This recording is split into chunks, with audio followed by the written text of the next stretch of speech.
خبیث سے خبیث جنات کو تڑپا دینے والی سورۃ الحج کی 4 آیات. یہ آیات ہمارے اپنے مشاہدے کے اندر بھی ہیں. ہم خود جنات زدہ پیشنٹ پہ کہ جو ضدی جنات ہوتے ہیں رقیہ کرنے کے باوجود بھی نہیں نکل رہے ہوتے، تو اس وقت میں ہم ان 4 آیات کو ان خبیث جنات پہ تلاوت کرتے ہیں اور تکرار سے پڑھتے ہیں، تو ان آیات سے ان کی جو کیفیت ہوتی ہے، جو ان کی حالت ہوتی ہے، یہ وہی جانتے ہیں یا اللہ جانتا ہے، یا جو ان کی چیخیں اور آہ و بکا ہمارے سامنے ہوتی ہے وہ ہم ہی جانتے ہیں.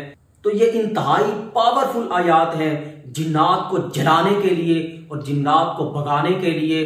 تو جن ہمارے بہن بھائیوں کے ساتھ ضدی اور خبیث جنات کا مسئلہ ہے، وہ میرے بہن بھائی سورۃ الحج کی ان 4 آیات کو مضبوطی سے پکڑ لیں اور ان 4 آیات کو نہ چھوڑیں، کثرت سے پڑھیں جتنی پڑھ سکتے ہیں.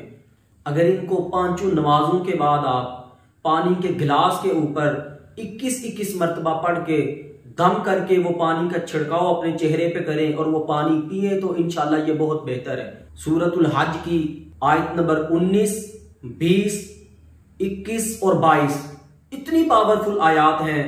هذان خصمان اختصموا في ربهم فالذين كفروا قطعت لهم ثياب من نار، کہ یا تو خبیث جنات جل جائیں گے یا آپ کے جسم سے نکلنے پہ مجبور ہو جائیں گے.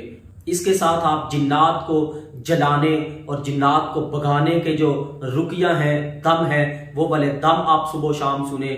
انشاءاللہ خبیث سے خبیث جنات بھی آپ کے بدن سے نکل جائیں گے، ذلیل ہو کے، خار ہو کے، یا جل جائیں گے یا آپ کے بدن سے خارج ہو جائیں گے. اللہ تعالیٰ سے دعا گو ہوں کہ جتنے بھی میرے بہن بھائی جنات کی شرارتوں سے پریشان ہیں، جادوگروں کے حملوں سے پریشان ہیں، حاسدین کے حسد سے پریشان ہیں، اللہ تعالیٰ سب کی حفاظت فرمائے. السلام علیکم ورحمۃ اللہ وبرکاتہ.